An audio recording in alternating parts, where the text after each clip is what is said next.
Hello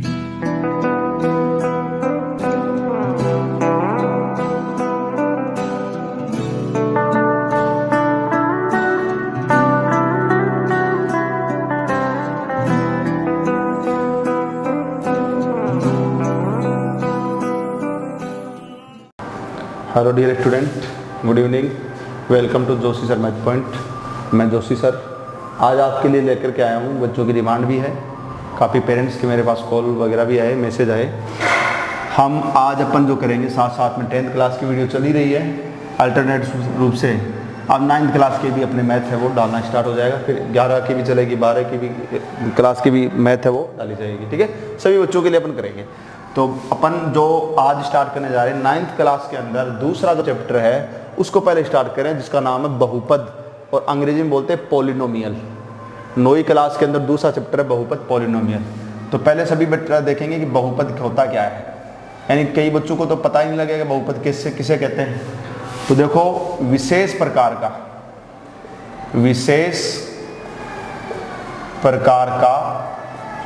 व्यंजक बहुपद जो होता है वो क्या होता है, एक विशेष प्रकार का व्यंजक होता है जिसमें चर की जो घात होती है, चर की घात पूर्ण संख्या होती है। क्या होती है? पूर्ण संख्या होती है। ठीक है, अब इतनी बात समझ में आ गई सभी बच्चों को। बहुपद की परिभाषा क्या हुई, किसे कहते हैं बहुपद? एक विशेष प्रकार का व्यंजक जिसमें चर की घात एक पूर्ण संख्या होती है। अब बेटा मैं आपको थोड़ा सा बता दूं, अपना पहला चैप्टर मैं बाद में कराऊंगा। पहला चैप्टर है नंबर सिस्टम, यानी कि संख्या पद्धति, यानी संख्याओं के बारे में है, तो उसके अंदर अपन पढ़ेंगे, लेकिन वो बाद में करेंगे। पहले मैं थोड़ा सा यहाँ पे आइडिया दे देता हूँ सभी बच्चों को। सभी बच्चे इधर ध्यान देंगे एक बार। बेटा एक तो होता पूर्ण संख्याएं, पूर्ण संख्याओं का जो समुच्चय होता है उसको W से व्यक्त करते हैं। किससे करते हैं? W से। सेट ऑफ होल नंबर होता है, WHOL अंग्रेजी में बोलते हैं, तो इसको W से व्यक्त करते हैं। ये भी याद रखना सबको। तो पूर्ण संख्या क्या होती है? समुच्चय के चिन्ह के अंदर 0, 1, 2 dash dash dash dash dash का मतलब है ये अनंत तक जाएगी, कभी खत्म नहीं होगी। 0 आएगा, 1 आएगा, 2 आएगा, 3, 4, 5, 6, 7 ऐसे चलती रहेंगी। ठीक है, इनको क्या बोलते हैं? पूर्ण संख्याएं। फिर आता है प्राकृत संख्याएं। क्या आती है? प्राकृत संख्याएं। देख पा रहे हैं? प्राकृत संख्या के समुच्चय को किससे व्यक्त करते हैं? n से। ये समुच्चय का चिन्ह होता है जिसको मजला कोष्ठक बोलते हैं, अंग्रेजी में बोलते हैं कर्ली ब्रैकेट। तो ये n प्राकृत, सेट ऑफ नेचुरल नंबर, इसको कहते हैं set of whole numbers WHOLE। और प्राकृत संख्याएं जो होती है उसको set of natural number, natural n से स्टार्ट होता है, इसको n से व्यक्त करते हैं। इसमें 1 से स्टार्ट होती है, 1, 2, 3 इस तरह से। ये सभी बच्चों के लिए वैसे उपयोगी है, सभी बच्चों को पता होना चाहिए, लेकिन इसके बारे में अपन चैप्टर एक अलग से और करेंगे। ये प्राकृत संख्या होती है। एक होती है पूर्णांक संख्याएं। ठीक है बेटा, पूर्णांक संख्याएं जो होती हैं उसका चिन्ह I भी होता है और Z भी होता है। दो होते हैं इसके चिन्ह, I भी होता है और Z भी। I set of integers number बोलते हैं, Z जहलीन या जहलम भी बोलते हैं, जहलीन भी बोलते हैं।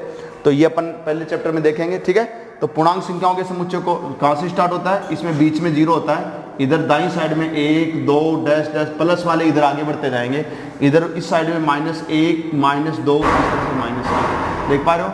तो इस तरीके से पूर्णांक संख्याओं के बारे में थोड़ा सा आपको नॉलेज हो जाना चाहिए कि पूर्ण संख्याएं क्या होती हैं। 0 से स्टार्ट होती है, 1, 2, 3, 4, यानी कि इसमें ऋणात्मक, माइनस वाली को बोलते हैं नेगेटिव ऋणात्मक, वो नहीं होती है। ठीक है, 0, 1, 2, 3, 4 अनंत तक फिर खत्म नहीं होती, प्लस वाली सारी होती है। प्राकृत संख्याएं ये 1 से स्टार्ट होती है और फिर 1, 2, 3, 4 अनंत तक होती है। और पूर्णांक संख्याओं में 0 भी आता है और इधर प्लस वाली 1, 2, 3, 4 भी आती है, इधर माइनस वाली भी आती है। समझ गए? अब मैंने क्या लिखा? चर की घात। देखो इस परिभाषा में क्या लिखा? चर की घात क्या होनी चाहिए? पूर्ण संख्या। पूर्ण संख्या कौन सी होती है? 0 हो सकती है, 1, 2, 3, 4। ये समझ गए? इसका मतलब ये हुआ कि चर जो होता है, अब आप कहेंगे सर ये चर क्या है, तो चर के बारे में आपको बता देंगे। एक बार समझे आप कि चर की घात क्या होगी? पूर्ण संख्या। इसका मतलब चर की घात 0 हो सकती है। देखिए पूर्ण संख्या कौन कौन सी, इधर इनका ज्ञान होगा ना तभी आप समझ पाएंगे कि क्या संख्या हो सकती है घात। ठीक है, तो चर की घात क्या होनी चाहिए? पूर्ण संख्या 0 हो सकती है, 1 हो सकती है, 2 हो सकती है। इसका मतलब अपन बट्टे में लिखते हैं ना 1/2, 3/4, ये घाते चर में नहीं हो सकती क्योंकि बटे में तो हो ही नहीं सकती। पूर्ण संख्या होनी चाहिए। अब पूर्ण संख्या में कौन आते हैं वो देख लो। अब आपके सामने पूर्ण संख्या में कौन आते हैं? 0 आता है, 1 आता है, 2 आता है, 3 आता है, अनंत तक आगे आएंगे। क्या बटे में आएगी संख्या? नहीं आएगी। क्या माइनस की संख्या, ऋणात्मक संख्या आएगी? नहीं आएगी। वो संख्या नहीं होनी चाहिए। देख पा रहे हो अच्छी तरह से? अब मैं देखो आपको बताऊं, जैसे इसका उदाहरण बताता हूं। जैसे मैंने नंबर 1 लिखा, px बराबर, यहां पे px लिख दो, fx लिख दो, कोई फर्क नहीं पड़ेगा, कुछ ही लिख दो। ये लो fx लिख दिया। ये जो लिखते हैं यहां अंदर जो लिखते हैं ये अक्ष, ये चर बोलते हैं इसको बोलते हैं चर। ठीक है, तो px बराबर आपने लिखा अक्ष की घात 3 माइनस 2x प्लस 3 कर, चलो ठीक है। तो इसका ये जो अक्ष है इसको चर बोलेंगे। इसमें चर कौन है? अक्ष है। ठीक है, ABCD के जो आएंगे ना, A B X Y Z कोई भी, तो वो चर हैं। अब ऊपर जो होती है वो घात होती है। जैसे मान लो कि मैंने लिखा A के ऊपर 2 लगाया, तो ये जो A है ये तो आधार बन गया, ये ऊपर जो है इसकी घात है। तो चर की घात कितनी है? 3 पूर्ण संख्या में आता है नहीं आता है? आता है। इसमें अक्ष के ऊपर घात नहीं दिख रही तो 1 तो है ही। यहां जैसे अक्ष लिखा, बताओ कितनी इसकी घात? तो 1 तो है ही, नहीं है तो 1 तो है ही, 1 है। ठीक है, तो ये 1 पूर्ण संख्या में आती है नहीं आती? आती है। इसमें 3 है, इसमें अक्ष नहीं है ना। मैं आपको बता दूं, ये ध्यान रखिए सभी बच्चे, इधर लिख देता हूं। अक्ष की घात 0 करें तो मान कितना होता है? 1। चाहे 1 की घात 0 करें उसका मान क्या होता है? 1। किसी भी संख्या की घात 0 करते उसका मान कितना होता है? 1 होता है। तो आप चाहे तो जैसे ये 3 है, इसके गुणा में अक्ष की घात 0 कर सकते हैं। इसका मतलब कि 3 के ये अक्ष की घात 0 का मतलब अक्ष की घात 0 का मान कितना होता है? 1। तो 3 को 1 से गुणा करें तो 3 ही वापिस आ जाएगा। तो ऐसा कर सकते हैं, मगर न करो तो कोई दिक्कत नहीं, ऐसे भी रख सकते हो इसको। देख पा रहे हो? मिटा दो इसको। तो ये क्या हो गया अपने पास? बहुपद हो गया। देख पा रहे हो अच्छी तरह से? और भी लिख सकते हो आप। जैसे मान लो मैंने बहुपद के और लिखे हैं, मैंने लिखा f अक्ष y। अब बताओ मैंने अक्ष y लिख दिया कोमा लगा करके, इसका मतलब इसमें कितने चर हैं? 2 चर हैं। अक्ष भी है इसका चर, इसमें y भी है। इसमें कितने चर हैं? 1 ही चर है। घात कितनी है? इसमें 3 है, इसमें 1 है, इसकी 1 है, इसमें है ही नहीं, 0 है, मतलब घात 0 कर सकते हैं, बताया था ना। अब इसमें 2 है तो क्या? जैसे मान लो मैंने लिखा अक्ष की घात 2 y माइनस 3 अक्ष y की क्यूब प्लस 2 अक्ष y। ये लो, इसका मतलब क्या हुआ? आपको बस इतना देखना है, अक्ष और y की घातें कितनी है? 1 मतलब 2 है, 1 है, इसके 1, इसके 3, इसमें अक्ष y के 1 सारी के सारी डब्लू में पूर्ण संख्या में है या नहीं है? तो आप कहेंगे बिल्कुल है। मतलब आपको इतना जानना है घात क्या होनी चाहिए? 0 से लेकर के 1 2 3 4 अनंत तक। माइनस वाली नहीं, तो किसी में माइनस भी आते हैं पूर्णांक संख्याओं में। पूर्ण संख्या अलग चीज है, ये पूर्णांक है। ठीक है, तो ऋणात्मक नहीं होनी चाहिए, बट्टे में नहीं होनी चाहिए। घात ऋणात्मक और बट्टे वाली नहीं होगी, अगर है तो वो बहुपद नहीं होगा। बात समझ में आ गई क्या? ये बताएंगे मेरे को, समझा इस तरह से? ठीक है, तो ये हो गई बात। अब बेटा और भी लिख सकते हो। जैसे मान लो कि आप और लिखें, आपने लिखा f अक्ष और t, और इधर लिखा t की घात 5 प्लस 10 अक्ष की 3, बस इतना ही लिख दिया। अब ये t और अक्ष इसमें 2 चर हैं। t की घात कितनी है? 5 है। अक्ष की घात कितनी है? 3 है। तो ये 2 चर हो गए, और घात 5 और 3 जो भी आ रही है वो सारी पूर्ण संख्याओं में आ रही, पूर्ण संख्याओं में होनी चाहिए। मैंने क्या कहा? पूर्ण संख्या होनी चाहिए। समझ पा रहे हो? तो ये मैंने सारे जो उदाहरण लिखे वो बहुपद है या नहीं है? तो बिल्कुल, ये भी बहुपद है, ये भी बहुपद है, ये भी बहुपद है। समझ में आ गया सभी बच्चों को? मिटा दो। चलो मिटा करके चलता हूं, इसको मिटा देता हूं। इतना आप वीडियो को रोक करके ये सारी चीजें अपनी कॉपी में नोट करेंगे, लर्न करेंगे इसको। जैसे अपनी ऑफलाइन स्कूल खुलेगी तो सबकी कॉपी चेक की जाएंगी कि आपने इस काम को किया या नहीं किया। ठीक है, तो सभी 9th क्लास के जो स्टूडेंट है, प्यारे प्यारे बच्चे जो हैं, वो सभी इसको नोट करेंगे। हम आगे बढ़ रहे हैं। ठीक है, अब आगे बढ़ रहे हैं। देखो अब मेरी बात सुनिए। अब अपन करते हैं बात क्या, कि जैसे बहुपद की अपन घात वगैरह की जैसे बात करते हैं, है ना। तो सभी बच्चे ध्यान रखें। जैसे बेटा एक तो होती है बहुपद की घात, तो अगली जो मैं बात समझा रहा हूं, बहुपद की घात। ठीक है, घात के बारे में बता रहा हूं मैं, सभी बच्चे समझेंगे। घात के बारे में बता रहा हूं पहले। ठीक है, घात क्या होती है, मैं उदाहरण लिख रहा हूं। जैसे मैंने लिखा f अक्ष इक्वल टू, मैंने लिखा 3 अक्ष की घात 10 माइनस 2 अक्ष की घात 7 प्लस 4 अक्ष। ठीक है, एक मैंने लिखा f t। अब इसमें चर कौन है? t। इसमें कौन है? अक्ष। मैंने लिखा t की घात 5 माइनस 3t। ये लो, बस इतना ही लिखा। नंबर 3 मैंने लिखा एफ वाई, अब इसमें चर कौन है, वाई है, चर वाई, वेरिएबल अंग्रेजी में बोलते हैं। मैंने लिखा Y square minus 3y plus 2। देख पा रहे हो घात क्या होती है। पहले तो ये बताओ ये बहुपद तो है क्या, तो आप देखो कितनी है घात ऊपर 10, कितनी है 7, कितनी है 1, ये सारे पूर्ण संख्या अभी बताए तो उसमें है या नहीं है, बिल्कुल है। कोई माइनस में है क्या, नहीं है घात, कोई बटे में है क्या, नहीं है, इसका बहुपद है। अब इसमें चर देखो 5 है घात, टी की घात कितनी है 1 है तो बिल्कुल है, 2 है 1 है, ये इसमें नहीं है तो 0 बताया तो 0 भी आता है पूर्ण संख्या, बिल्कुल है। तो इसका मतलब ये बहुपद तो है। अब आप देखो घात, देखो इसकी बहुपद की घात, इसकी भी क्या बतानी है आपको, घात, देख पा रहे हो, और इसकी भी क्या लिखनी है अपने को, घात, क्या लिखनी है, इसकी घात लिखनी है। और बेटा घात क्या होती है वो सुन लो, जो बहुपद होता है उसमें चर की अधिकतम जो घात होती है, इसमें अक्ष की घात कितनी है 10, इसमें कितनी है 7, इसमें कितनी है 1, सबसे ज्यादा से ज्यादा चर कौन है इसमें बताओ, चर अपने पास कौन है संदीप, ये जो सॉरी जो अपने पास जो चर है उसमें अक्ष की घात 10 है, इसमें 7 है, इसमें 1 है, तो सबसे बड़ी से बड़ी घात कितनी हुई, चर अक्ष है ना, इसमें अक्ष है ना चर, तो चर अक्ष की बड़ी से बड़ी घात कितनी हुई 10 हुई ना, तो चर की जो अधिकतम घात होती है बड़ी से बड़ी, तो वो ही बहुपद की घात होती है। चर की बड़ी से बड़ी जो घात होती है, चर जो की अधिकतम जो घात होती है वही बहुपद की घात है। इस बहुपद की कोई आपसे घात पूछे तो कितना बताओगे, 10।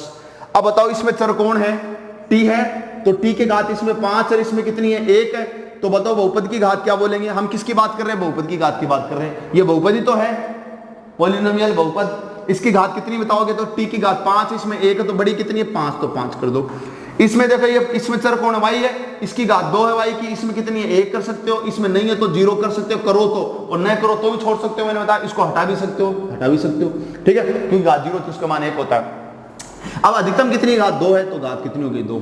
अब बताओ चर की मतलब चर की घात समझ में आ गया सबको, ठीक है। अब एक बात और सुनो, दोबारा सुन लीजिए सभी बच्चे, घात समझ में आ गया, चर की अधिकतम घात वो घात होती है। एक बात और सुनना सभी बच्चे, प्लस या माइनस लगे, क्या क्या लगे, प्लस या माइनस, या तो प्लस लगे या क्या लगे माइनस लगे, तो अलग अलग मानते हैं। सुन लो पहले मेरी बात, ये रफ काम बता रहा हूं। जैसे मैंने लिखा 3 अक्ष, क्या लिखा 3 अक्ष, तो ध्यान रखना बेटा 3 और अक्ष के बीच में दिख नहीं रहा है, लेकिन समझ लेना गुणा का चिन्ह है, मल्टीप्लाई जिसको बोलते हैं, गुणा, ठीक है। तो इसका मतलब आप इसको लिख सकते हो 3 गुणा अक्ष, ऐसे लिख सकते हो, समझ गए ना, ये बात अच्छी तरह से भी बच्चे ध्यान रखेंगे, ठीक है। तो मैं ये कह रहा हूं कि अगर प्लस या माइनस का चिन्ह आए तो अलग अलग मानना है, ये सोचना है, ठीक है। अब बताओ जैसे इनके बीच में गुणा का चिन्ह है बीच में, क्योंकि अभी हमने बताया कि 3 और ये अक्ष की घात 10 है, इनके बीच में कुछ नहीं दिख रहा तो गुणा का चिन्ह है, तो ये गुणा का चिन्ह है, गुणा के चिन्ह को अलग अलग नहीं सोचना है, इस पूरे को एक ही पद मानना है, पद बोल रहा हूं पद, इसको एक पद मानो, फिर माइनस का चिन्ह आ गया इसलिए अलग मानेंगे। मैंने क्या कहा था, प्लस का चिन्ह या माइनस का चिन्ह आ जाए तो अलग अलग मानना है, तो प्लस माइनस का चिन्ह आ गया तो इसको अलग कर दो, इसको दूसरा ले लो। अब प्लस का चिन्ह आ गया, इसको अलग कर दो, ये गुणा में इसको एक ही मानेंगे, तो कितने पद हुए, एक तो ये हो गया, एक ये हो गया, एक ये हो गया, अलग अलग हो गए, क्योंकि इसमें माइनस इसमें प्लस, प्लस या माइनस से अलग अलग मानेंगे, तो कितने पद हो गए 1 2 3। तो अब आप इसको एक लिख सकते हो कि त्रिपदीय बहुपद हो गया, त्रिपदीय बहुपद हो गया। मतलब कई बार आपसे प्रश्न पूछेगा कि कौन सा पदी है, तो कितना त्रिपदी यानी 3 पदों वाला हो गया। इसमें देखिए बीच में माइनस है, एक ये रहा एक ये रहा, ये तो गुणा में इसको 2 नहीं मानेंगे, एक ही मानेंगे, तो 1 और 2 तो ये द्विपदी हो गया, तो इसमें लिखेंगे आप द्विपदीय बहुपद, द्विपदीय बहुपद, समझ गए। अब इसमें देखो एक फिर माइनस लगा, दूसरा होगा फिर प्लस लगे, ये अलग होगा, तो 1 2 3, तो इसको लिखेंगे त्रिपदीय।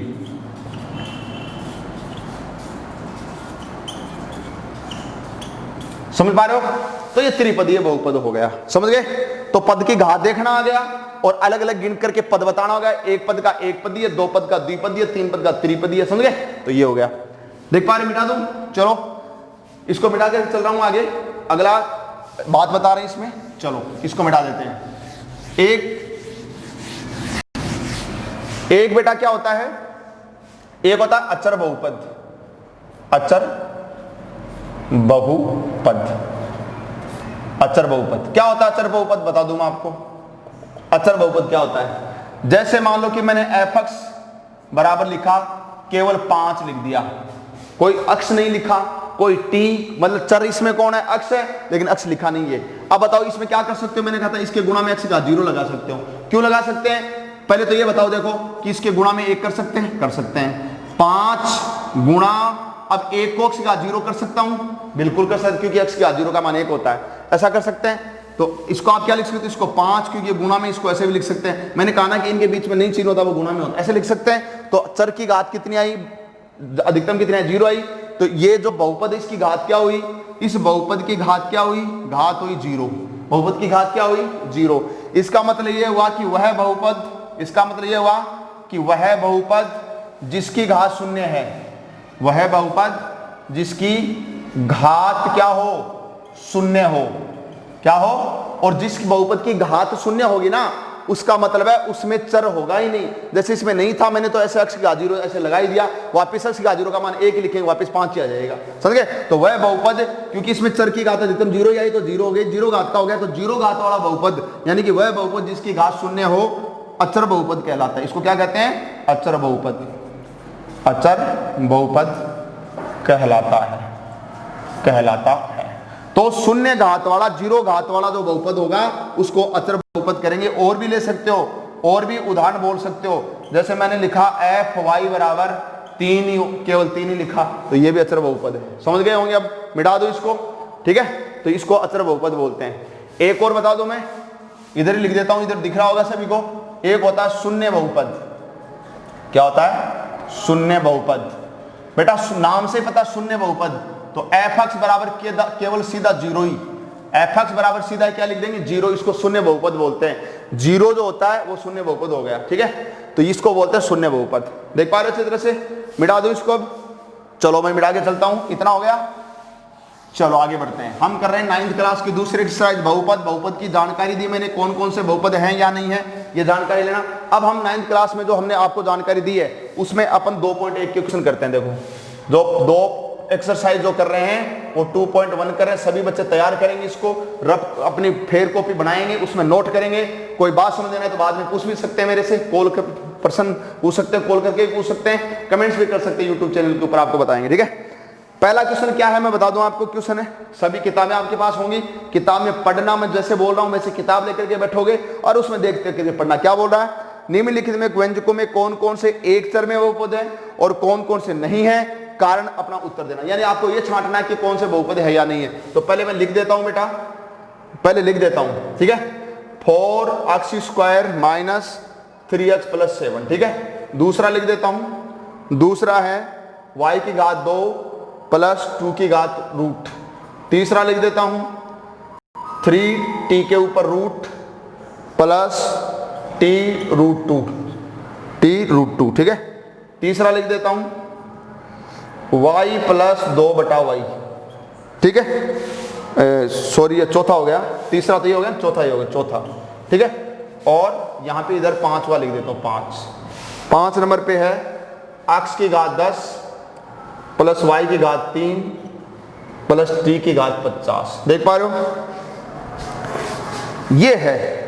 इसमें अपने को क्या करना है, एक चर में कौन कौन से बहुपद हैं ये बताना है। समझ पाए, क्वेश्चन समझ में आना चाहिए आपको कि भाई अपने को ये पता होना चाहिए कि अपन क्वेश्चन क्या कर रहे हैं। तो हमें क्या करना है, एक चर में जो बहुपद हैं उनको अपने को क्या करना है, छांटना है, ठीक है, ये बात है। चलो अब बात करते हैं एक चर में बहुपद की।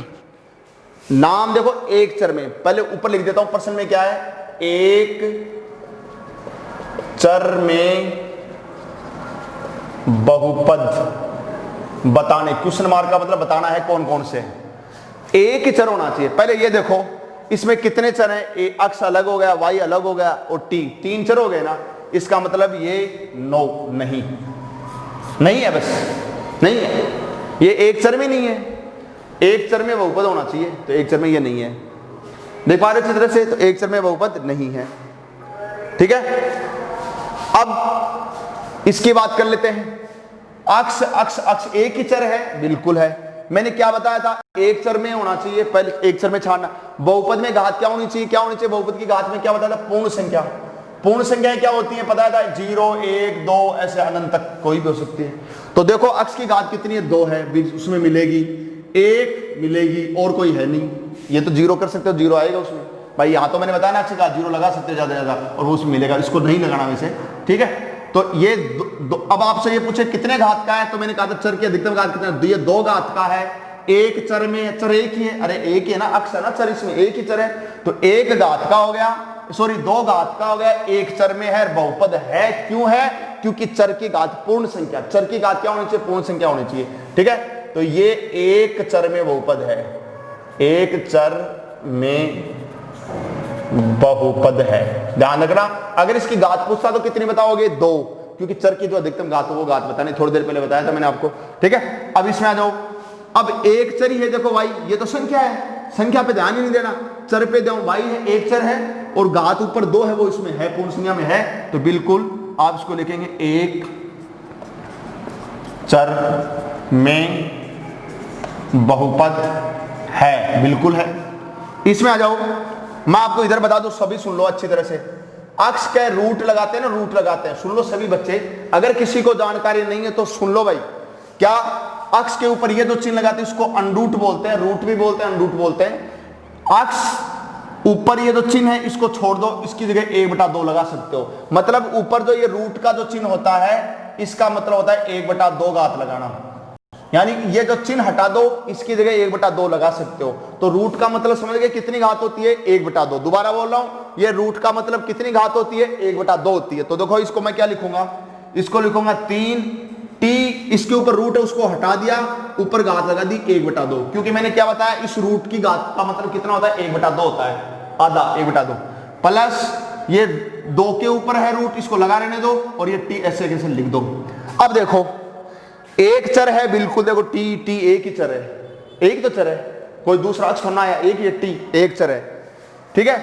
लेकिन t की घात कितनी है, 1/2, और इसमें t की घात कितनी, 1, इसके सही है, लेकिन ये 1/2। मैंने क्या कहा था, घात क्या नहीं होनी चाहिए, एक तो ऋणात्मक नहीं होनी चाहिए, मैंने क्या कहा था, ऋणात्मक व बट्टे में नहीं होनी चाहिए, मतलब 1/2 3/5 बट्टे वाली नहीं होनी चाहिए, ये 2 बातें नहीं होनी चाहिए, ये घात नहीं होनी चाहिए, ध्यान रखना। तो इसके घात बट्टे में आ गई, बट्टे में नहीं होनी चाहिए घात कभी भी, बहुपद होने के लिए घात कभी भी बट्टे में नहीं होगी। 1/2 5/4 6/15 3/7 ऐसे बट्टे में नहीं होनी चाहिए और माइनस में नहीं होनी चाहिए, तो इसके बट्टे में घात आ गई, इसलिए ये एक चर में बहुपद होगा या नहीं होगा, तो आप लिखेंगे नहीं होगा, नहीं होगा। क्यों नहीं होगा समझा दिया, बट्टे में घात आ गई। अब आ जाओ इसमें, अब दोबारा एक और बात सुनेंगे, ये छोटी छोटी बातें तभी समझ में आएगी जब आपको इस रूट का मतलब घात का नहीं पता होगा, तो बताओ ये गलत कर देते। तो रूट का मतलब पता होना चाहिए, 1/2 घात लगाते हैं, फिर समझ जाएंगे कि रूट में 1/2 आ गया तो ये नहीं होगा। बात समझ पा रहे अच्छी तरह से। अब जो बात बता रहा हूं आगे वो क्या है सुनो, जैसे मैंने लिखा 1/y, मेरी बात सुनो सभी बच्चे, नीचे है ना y, अब इसको ऊपर ले जाएंगे। अब बताओ ये इसके y के घात कितनी है, जैसे मैं लिखा y, तो बताओ कोई से पूछो कि इसकी घात कितनी है, तो कितनी करोगे, 1, कितने करेंगे 1, तो इसकी घात कितनी करूं 1। अब इसको नीचे से ऊपर ले जाओगे, तो चाहे से ऊपर से नीचे ले जाओ, चाहे नीचे से ऊपर ले जाओ, ऊपर से नीचे लाओ, चाहे नीचे से ऊपर ले जाओ, घात का चिन्ह बदल जाता है, घात का चिन्ह बदल जाता है, समझ गए। जैसे y की घात 1 है ना, इसको ऊपर ले जाओ, y की घात -1 हो जाएगी, चिन्ह बदल जाएगा, प्लस की 1 थी घात, अब ऊपर जाकर के -1 होगी। जैसे मैंने लिखा 1/x की घात 2, अब बताओ इसको ऊपर ले जाओ, तो अक्ष चला गया, अब इसकी घात नीचे 2 थी, ऊपर जाकर क्या हो गई -2। अब आप कहें सर ये 1 कहां आया, तो बेटा 1 गुणा में आया, और 1 से कोई संख्या गुणा होती है वही संख्या वापस आती है, इसीलिए मैंने अक्ष की घात माइनस की 2 चिन्ह उल्टा लगा दिया और इस 1 को छोड़ दिया। इसमें भी वही बात है, 1 से गुणा हुआ ये संख्या वापस आ जाएगी, इसलिए मैंने 1 को छोड़ दिया, ठीक है। जैसे मान लो मैं ये लिखूं 1/z की घात -4, 1/z की घात, अब ये z की घात -4 है, ये ऊपर जाएगी तो z की घात क्या हो जाएगी, +4 हो जाएगी, चिन्ह बदल जाएगा, मैं बार बार कह रहा हूं, समझ गए। तो पहले इसको ऊपर ले जाओ, क्योंकि सारे ऊपर होने चाहिए पर नीचे नहीं होने चाहिए। संख्या नीचे हो सकती है लेकिन चर हमेशा ऊपर जाना चाहिए। ये x y z है, ये चर होते हैं, तो इसको ऊपर ले जाओ पहले। तो देखो सुनो, y लिख दिया ऐसे कैसे, प्लस ये 2 ऐसे कैसे लिख दिया, 2 क्यों लिखा, इसमें तो 1 था, तो 1 से तो ये ऊपर जाकर के गुणा होगा, यही आ जाएगी वापिस। लेकिन अगर ये 2 होता या 2 होता तो मैं 2 लिखता ऐसे, समझ गए। ऐसे ही ये 2 लिख दिया, y को ऊपर ले जाए तो y की घात नीचे 1 प्लस की है, ऊपर जाकर क्या हो जाएगी, -1 हो जाएगी, हो गई। अब देखो चर की घात देखो, इसकी कितनी है, 1 है, इसकी कितनी है, -1 है। मैंने क्या कहा था, चर की घात क्या नहीं होनी चाहिए, माइनस में नहीं होनी चाहिए, बटे में नहीं होनी चाहिए, समझ गए। तो इसलिए बताओ ये एक चर में बहुपद होगा या नहीं होगा, तो आप बोलेंगे नहीं होगा, एक चर में बहुपद नहीं होगा। क्यों, क्योंकि चर की घात माइनस में आ गई, क्योंकि चर की घात बट्टे में आ गई, इसलिए नहीं होगा। इनमें चर की घात न तो माइनस में थी न बट्टे में थी, यानी पूर्ण संख्या 0 1 2 3 इनमें आनी चाहिए। क्या इनमें बट्टे की संख्या आती है या 1/2 ऐसे आती है, नहीं आती है, इसलिए नहीं होगा। इसमें माइनस में आ गई घात, तो क्या माइनस में आती है, उसमें नहीं आएगा माइनस में, तो ये इसलिए नहीं हो गए। और ये इसीलिए हो गया, और ये इसीलिए हो गया, ये इसीलिए बहुपद हो गया, समझ गए। और ये क्यों नहीं हुआ, इसमें घात 10 3 50 बिल्कुल इसमें आएंगी, सारी आएंगी, क्योंकि न तो घात बट्टे में है न माइनस में बहुपद है। सुनो मेरी बात, यह बहुपद है, यह बहुपद है, लेकिन मेरी बात सुनो सभी बच्चे, बेटा ये बहुपद है, लेकिन ये क्या बोला, एक चर में। इसमें कितने चर है, x y t 3 चर है, तो एक चर का नहीं है, इसलिए इसको अपने नो कहा है। क्यों, यह बहुपद है लेकिन एक चर में, लेकिन एक चर में बहुपद नहीं है, एक चर में बहुपद नहीं है, समझ गए। तो समझ गए, एक चर हो तो एक चर में होता है, 2 होता है 2 चर में, तो ये तो 3 चरों का है, एक चर में भी होना चाहिए और बहुपद भी होना चाहिए। तो बहुपद तो है, घात 10 3 50 सब इसमें आएंगी, लेकिन बेटा चर एक नहीं है, 3 आ गए, इसलिए इनमें देखो ये सारी घातें भी उसमें मिलेंगी, और मतलब बट्टे में और माइनस में घातें भी नहीं है, और एक चर ही है, अक्ष ही है देखो पूरे में, इसमें y है देखो पूरे में, इसमें t है लेकिन इसके घात बट्टे में आ गई, इसलिए नहीं हुआ। इसमें सारी घातें इसमें मिलती है लेकिन चर 3 हो गए, इसलिए एक चर में नहीं बोले। बहुपद है लेकिन एक चर वाला नहीं है, समझ गए। चलो आज की क्लास में इतना ही करेंगे, अपन दोबारा मिलेंगे, मेरे को कमेंट्स करेंगे कैसा लगा वीडियो, कैसा अच्छा लगा। सभी बच्चे कॉपी डाल लेंगे, इसमें नोट भी करेंगे, ठीक है। इसी उत्साह और उमंग के साथ अपन दोबारा मिलेंगे, नेक्स्ट वीडियो में दोबारा मिलेंगे। तब तक के लिए घर पे रहे, मस्त रहे, सुरक्षित रहे। Okay, bye bye, take care, love you.